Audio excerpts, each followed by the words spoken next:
Profession Ministry Seboksingna Matau karamna Shikhibage Haibadugi Maramda ngasisu pujaragli ahanbada ishoda pathana tawse sragada lebe ipa isho ipa Prabhu Jisu Krishna khandokraba Seboksingna Prabhu kidama karamna thawai thakibage haibsigi maramda khara tamgadauri tare besina khudingda nahana bopi biu thawai sang pibi dana phajana khangan biu akhoisu makhoigumna thawna phana lepanga man biu Prabhu Jisu Krishna gi minda khuramjari amen. Equina Mamang the Matthew at the Shabokari Madam de Quina Naka, Nasina James, Habidi, Yamna di Kanadaba, Mayamna Kankanadaba, Mahasi Kanano, Prabhu Jisu Christagi, Magi Manau Nupane. What is something like a Maki Manau Nupane? Aduna Mahasi Kedoki have a matam, the Mahase Jerusalem, the labor search, Tubu Yang Naki, the Mahakan Kibani, to James Heidiba, Lidic a say, Equina Mahagna Irambani. Mahak se hi mau draga mari shubha matamda mahak se yamna tamthina phurami Jews-singna mahak yamna tamthina phurami amasung nungna tharami mamai thangda mahak ki brain ase makoina saitupna kallaga mahak ki brain ase thugairaga hatkirami snausa asmai tawtuna James na ahambada di mahak Prabhu Jisu Krishna bu thajaram dabani adu kona Prabhu Jisu Krishna siraba matung hingalaba matung dagidi Prabhu Jisu Krishna gi magi machimanau Makaije Prabhu Jisu Krishna Thajaraki, Adugi Matung the Mahak Thajabami, Webni, Aduna Mahana, Prabhu Kita Mahak, a key belatana Mahana, Jerusalem, the Mahak, Matwai Takiram, Snausen, key belatana. Duga Matanga, Matiaski, Amugin, Matias Habsina,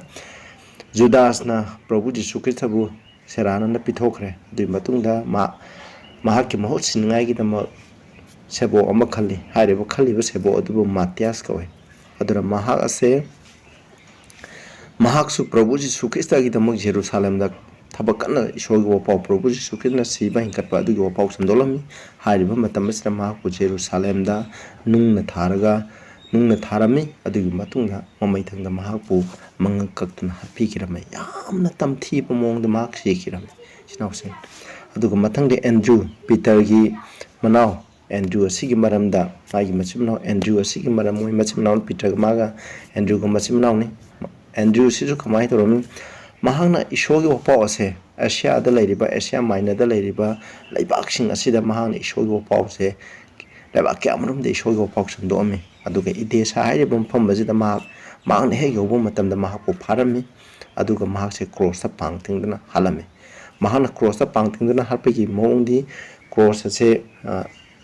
cross Kitay and it says Hamas at Manana, when a Karan when a young laga. Matona nim na leba munung de jungjelaga anim na matata tawbu mongda mahak se hatkirame asmai tondna mahak se yamna tamthiba mongda sikirame aduna Prabhu Jisu Krishna gi sebok amata ichinau sing thawai thadana santi oina hingkibaje jonna tan atei kana sawde atei loina mokhoi loina Prabhu Jisu Krishna gi midama thawai thaki Thajabagi the Momokoi, key than Moki Tawai Takirame. A question Mokoi the lady, but Tajaba, I said, but Tajaba, labor the Kale, Aduka Mark Harib Second Magla, Gospel Mark Iribadune, Mahakse, Mahaki Matsim Marks Jews ni, Levis Sagedegini, Mahakse Peter and Mahakse, Christianity that March Pungon Gimni, Aduka Mahaki Moro Tabaki, Bible give manuscripts,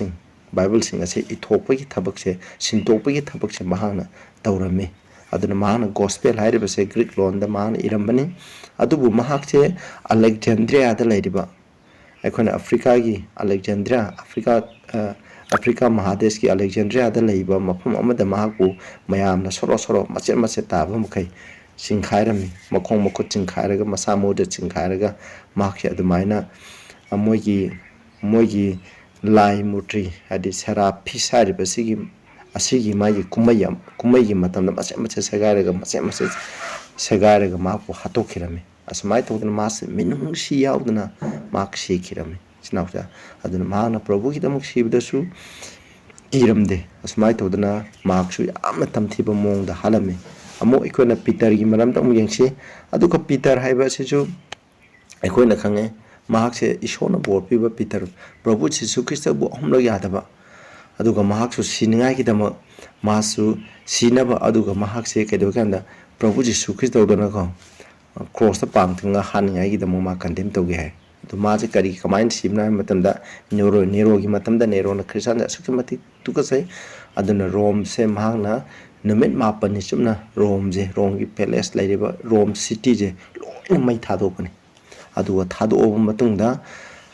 ꯃꯍꯥꯛꯅ ꯀꯅꯥꯗ ꯃꯔꯥꯟꯁꯤ ꯈ꯭ꯔꯤꯁꯇꯥꯟꯁꯤꯡꯗ ꯃꯔꯥꯟ ꯁꯤꯕꯅꯤ ꯑꯗꯨꯒꯤ ꯃꯔꯥꯟ ꯑꯗꯨꯗ ꯃꯣꯏꯒꯤ ꯂꯨꯆꯤꯡꯕꯁꯦ ꯀꯅꯥꯅꯣ ꯍꯥꯏꯔꯒ ꯄꯤꯇꯔꯅꯤ ꯔꯣꯝꯗ ꯂꯩꯔꯝꯃꯤ ꯑꯗꯨꯅ ꯄꯤꯇꯔꯕꯨ ꯐꯥꯕꯅꯤ ꯄꯤꯇꯔꯕꯨ ꯐꯥꯔꯀꯥꯟꯗ ꯃꯍꯥꯛꯁꯦ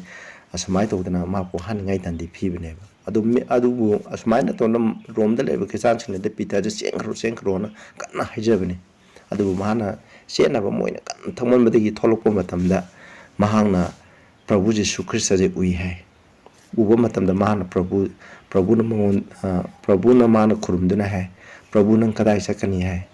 ꯃꯥꯅ ꯍꯪꯕꯅꯤ ꯄ꯭ꯔꯚꯨ ꯊꯦꯡꯅ ꯄ꯭ꯔꯚꯨ ꯅꯪ ꯀꯗꯥꯏ ꯆꯠꯀꯅꯤ ꯍꯥꯏꯕꯅꯤ ꯑꯗꯨꯒ ꯄ꯭ꯔꯚꯨꯅ ꯃꯉꯣꯟꯗ ꯈꯨꯝꯃꯝꯃꯤ ꯄ꯭ꯔꯚꯨ ꯖꯤꯁꯨꯅ ꯃꯉꯣꯟꯗ ꯄꯨꯟꯅ ꯑꯩ ꯑꯃꯨꯛ ꯍꯟꯅ ꯑꯩꯁꯦ ꯀ꯭ꯔꯣꯁꯇ ꯄꯥꯡ ꯇꯤꯡꯉꯒ ꯍꯥꯠꯅꯤꯡꯉꯥꯏꯒꯤꯗꯃꯛ ꯂꯥꯛꯄꯅꯤ ꯍꯥꯏ ꯑꯗꯣ ꯃꯁꯤꯒꯤ ꯋꯥꯍꯩꯁꯦ ꯇꯥꯕ ꯃꯇꯝꯗ ꯄꯤꯇꯔꯅ ꯈꯪꯉꯦ ꯃꯗꯨꯗꯤ ꯀꯔꯤꯒꯤꯅꯣ ꯍꯥꯏꯀꯥꯟꯗ ꯃꯍꯥꯛꯁꯦ ꯀꯔꯝꯕ ꯃꯑꯣꯡꯗ ꯁꯤꯒꯅꯤ ꯍꯥꯏꯕꯗꯣ ꯃꯍꯥꯛꯅ ꯑꯁꯤꯗ ꯈꯪꯉꯦꯕ ꯑꯁꯨꯃꯥꯏꯅ ꯇꯧꯗꯅ ꯃꯥꯅ ꯈꯪꯕꯗꯒꯤ ꯃꯥꯅ ꯔꯣꯝꯗ ꯍꯜꯂꯛꯑꯦ ꯑꯗꯨꯒ ꯑꯩꯈꯣꯏꯒꯤ ꯍꯤꯁꯇꯣꯔꯤꯌꯟ ꯖꯦꯔꯣꯝꯅ ꯍꯥꯏꯕꯒꯤ ꯃꯇꯨꯡ ꯏꯟꯅ ꯃꯍꯥꯛꯁꯦ ꯀ꯭ꯔꯣꯁꯇ ꯄꯥꯡꯇꯤꯉꯥꯏꯒꯤꯗꯃꯛ ꯉꯁꯥꯏꯒꯤ ꯃꯔꯥꯟ ꯁꯤꯈ꯭ꯔꯦ ꯍꯥꯠꯅꯤꯡꯉꯥꯏꯒꯤꯗꯃꯛ ꯑꯗꯨꯃꯥꯏꯅ ꯍꯥꯏꯕ ꯃꯇꯝꯗ ꯃꯥꯅ ꯃꯍꯥꯛꯄꯨ ꯍꯥꯠꯀꯗꯕ ꯃꯤꯁꯤꯡꯗꯨꯗ ꯍꯥꯏꯖꯩ ꯑꯩꯗꯤ ꯄ꯭ꯔꯚꯨꯅ ꯁꯤꯕ ꯃꯑꯣꯡꯗ ꯄ꯭ꯔꯚꯨꯒ ꯆꯞ ꯃꯥꯟꯅꯅ ꯀ꯭ꯔꯣꯁꯇ ꯄꯥꯡꯇꯤꯡꯕ ꯑꯩ ꯃꯇꯤꯛ ꯆꯥꯗꯦ ꯑꯩꯗꯤ ꯃꯊꯪ ꯃꯈꯥ ꯑꯣꯟꯊꯣꯛꯅꯔꯒ ꯑꯩꯗꯤ ꯀ꯭ꯔꯣꯁꯇ ꯄꯥꯡ ꯇꯤꯡꯕꯤꯌꯨ ꯍꯥꯏ ꯑꯁꯨꯃꯥꯏꯅ ꯇꯧꯗꯅ ꯃꯥꯗꯤ ꯃꯊꯪ ꯃꯈꯥ ꯑꯣꯟꯊꯣꯛꯅꯔꯒ ꯄꯥꯡ ꯇꯤꯔꯀꯥꯟꯗ ꯃꯥꯁꯦ ꯄ꯭ꯔꯚꯨꯒꯤꯗꯃꯛ ꯃꯍꯥꯛ ꯊꯋꯥꯏ ꯊꯥꯈꯤ ꯏꯆꯤꯟꯅꯥꯎꯆꯥ ꯑꯁꯨꯛꯀꯤ ꯃꯇꯤꯛ ꯈ꯭ꯋꯥꯏꯗꯒꯤ ꯑꯍꯜ ꯑꯣꯏꯕ ꯄꯤꯇꯔ ꯃꯍꯥꯛꯁꯦ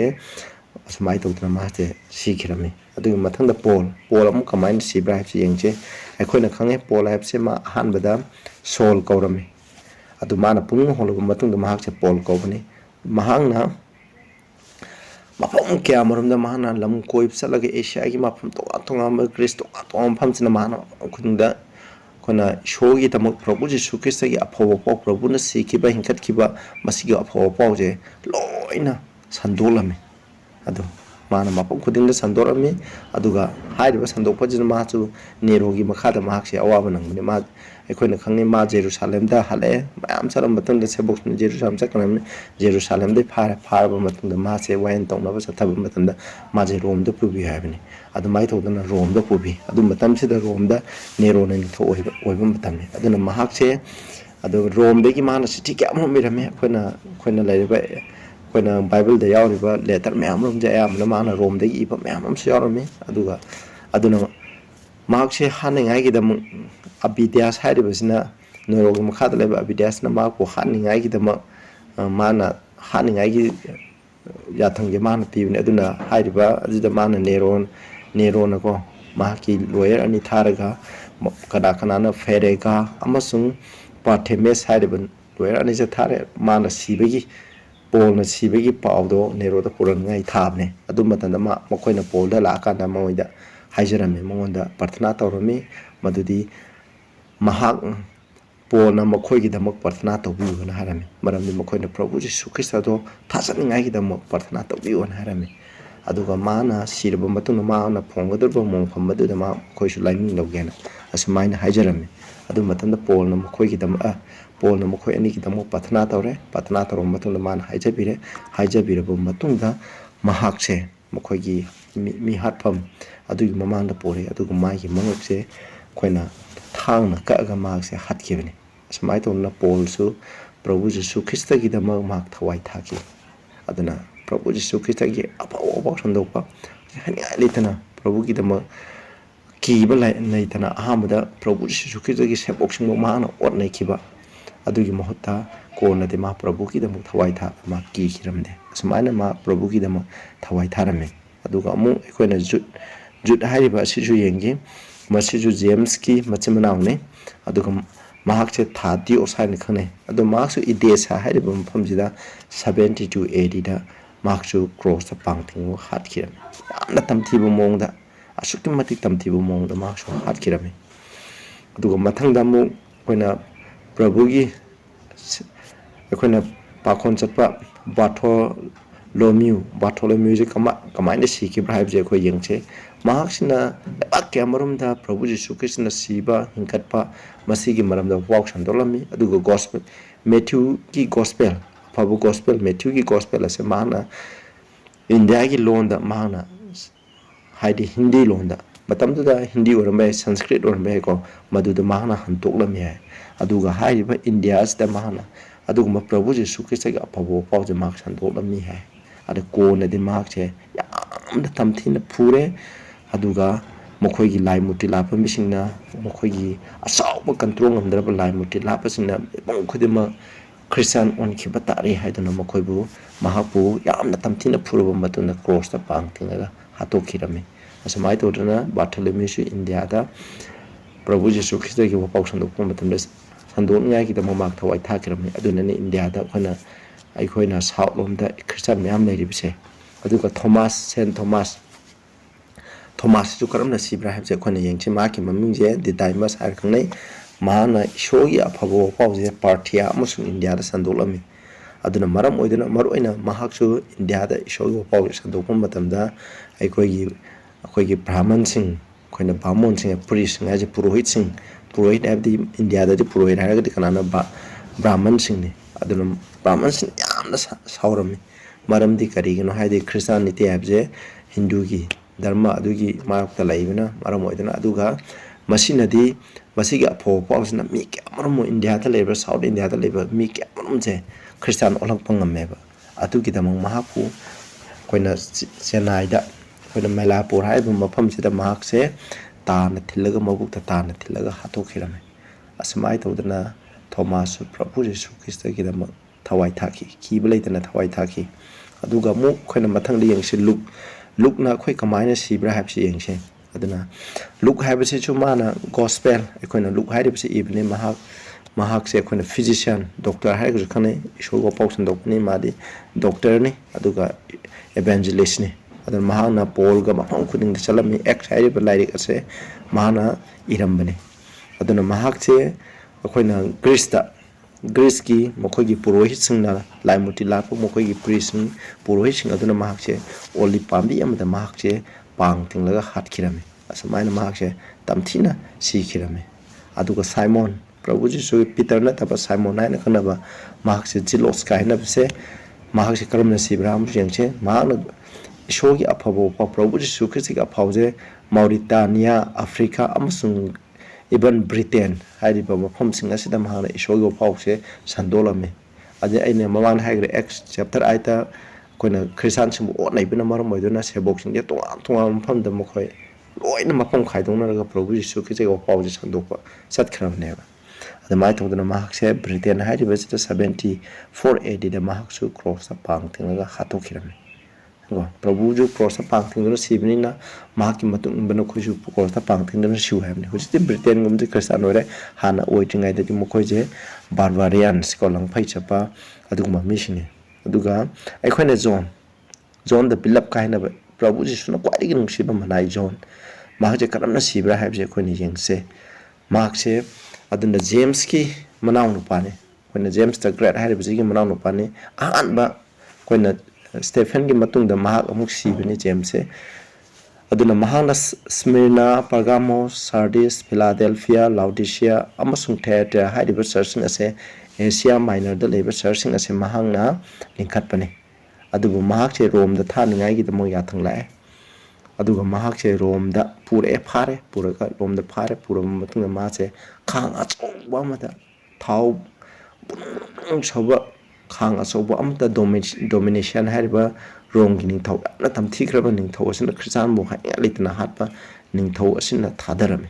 adubu mana thadapa matamda karimta mama sa somde thau no popo korpa leramde siramde adurigi ma loktho matungda domination masidi kana roina patmos hariba ithat masa asida mokhoi loi thapam hariba pham sida makse loi tharame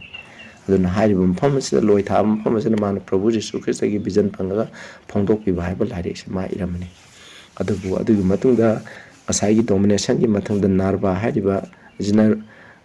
Rome gi ning thau oiba matamda mahak se kaino jigi Patmos island gi ma je puthorami kauthorlami ko samai to na mahak se mahak khakthani ekhoina mahak se asiba haidi thawai thaba Prabhu gi damak thawai thaki daba adugma sebo hairagadi mahak kaktani asmai thodra mahak se amuk hanagi mafamda sumaina halaga mana ishogidamuk thabak surami mathangda aikoina Barnabas ki maramda amu yengchim masina aroiba Pakhonchatpasing aduna Barnabas haije mahase Cyprus masane aduga mahakse Jews masane mahakna sibase 73 AD adaida mahana sikhi haina khalame adu maramdi masi koina Christian singbu maroin khudingi Christian sing da otpa naiba henkalakpa asina maram oiduna mahakse sumaina sikhibani sumaina tawdana apostle sing aduna sebok sing na sandolamba ishogi apawa pau ase mara tanba aduga mokoina taromba thabak mayam se haidi mokoina Prabhu Jisu Kristana siraga ishogi apaw se hene sandolamba adugma mayam adugi marakta mahaksu sigim habsni snausa ina roiba hainang badi Prabhu gi sikhirpa sebok khuding asina thona phana Prabhu gi damak sikhi aduga kari gi damak sibuna haidi Prabhu na haramado ai gi damak nakoina thawai thabase ai gi maram gi damak nakoina thawai thabase nakoi lemna arang khubam phangapani habsneba aduna khoi Christian oiba khoina awana kyamro mayong nagani hojiki matamda roiba matamdaju khoina Prabhu gi damak khoina thawai thaba matamda kigumsi thona phana khoi sisi khoina Prabhu gi damak thawai thaba habse khoina sarga khoina mikap tholopam matamda sarga je phanglabani Prabhu ga khoi loina ba do phanglagadawni asegi de tabiba myam boisona bopi boisunu nakhoina anobo mising oragadi subscribe tawbiu aduga makha tanamu mathangda amu kamaina Christian atop Christian sina kamaina onai ke bhaibji wari do mu pujarake tabiba myam de shona bopi boisunu patna tawse sargada lebe paisho asigi sebok sina kamaina sigi be hariba asigi wapaw asibu tariba mipung khudin maktan haki mapana de bol pibiu Prabhu Jisu gi mingde kurumjari amen.